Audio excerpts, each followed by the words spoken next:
চিনি থেকে শুরু করে তেল রসুন রান্নাঘরে নিত্য প্রয়োজনীয় প্রায় সবকিছুর দামই সম্প্রতি বেড়েছে লাফিয়ে। এই পরিস্থিতির নেপথ্যে বেশ কিছু কারণ সরকারের নজরে এসেছে বলে সোমবার জানিয়েছিলেন মুখ্যমন্ত্রী শুভেন্দু অধিকারী।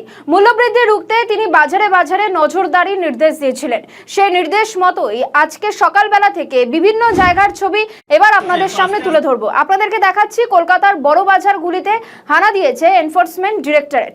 মঙ্গলবার সকালে দক্ষিণ এবং উত্তর কলকাতার বাজারে অভিযান চালায় ইবির প্রায় 10টি টিম। শুধু চিনি নয়, কোথাও কেউ অবৈধভাবে চাল তেল মজুত করছে কিনা সেই বিষয়টাও তারা খতিয়ে দেখেন। সেই ছবি আপনারা দেখতে পাচ্ছেন। মূল্যবৃদ্ধি নিয়ন্ত্রণে কলকাতার বাজারে একেবারে অভিযান চলছে। আজকে একেবারে কলকাতায় যেরকম অভিযান চলেছে একই সঙ্গে বিভিন্ন জেলাতেও কিন্তু অভিযান চলেছে। এক এক করে আপনাদেরকে ছবিগুলো দেখাবো। আপনাদেরকে এই মুহূর্তে দেখাচ্ছি কলকাতার বড় বাজারের ছবি, যেখানে এই ইবির আধিকারিকরা তারা দোকানদারদের সঙ্গে কথা বলছেন ঠিক কি কি কারণে তারা এই জিনিসপত্রের দাম বেড়েছে, পাশাপাশি অবৈধভাবে কোনো চাল বা তেল মজুত রয়েছে কিনা সেই বিষয়টাও তারা খতিয়ে দেখছেন।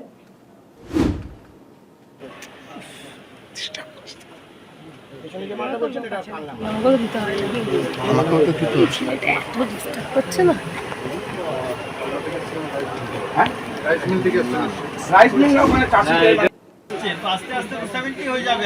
আমি বেচতে পারবো 72-3-তে। ছেড়ে দাও, আমি এখান যে লোক দিচ্ছে রেগুলার, প্রত্যেক বছর আমাদেরকে যে একটা আছে না হাজরা ফাজরাতে হোলসেলার, ওর থেকে নিচ্ছে। না আপনার কি এই হাজার যেটা বলছেন এইগুলো টাকার থেকে তার কাছ থেকে এই দাম আর তার থেকে আগে স্টক আছে, ওরাও লাভ করছে। আচ্ছা, কিন্তু হোলসেল থেকে সবগুলো আছে সেগুলো যাতে ক্লিয়ার হয়ে যায় সেটাই আমরা ইনস্ট্রাকশন দিয়ে যাচ্ছি। আর ছোটোখাটো যে সমস্যা আছে সেগুলোও রেক্টিফাই করে নিতে বলছে। আমাদের এই অভিযান চলবে, 1 মাস ধরে চলবে এবং তারপরেও চলবে, এবং পরবর্তীকালে যদি আমরা দেখি যে একই জিনিস হচ্ছে আমরা লিগ্যাল অ্যাকশন নেব।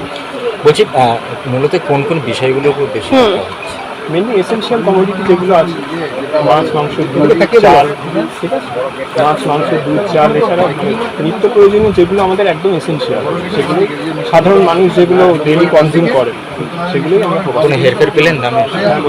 কোনো হেরফের ফেলেন? দামের হেরফের একটু দাম বেশি আছে। চিনির দামটা যেমন বেশি আছে, ওনারা বললেন যে হোলসেলার বা ডিস্ট্রিবিউটারের থেকে ওনারা নেন, সেখান থেকে অলরেডি প্রাইসটা হাইকড আছে। আমরা ওখানে গিয়ে খবর নেব যে কেন সেটা হচ্ছে।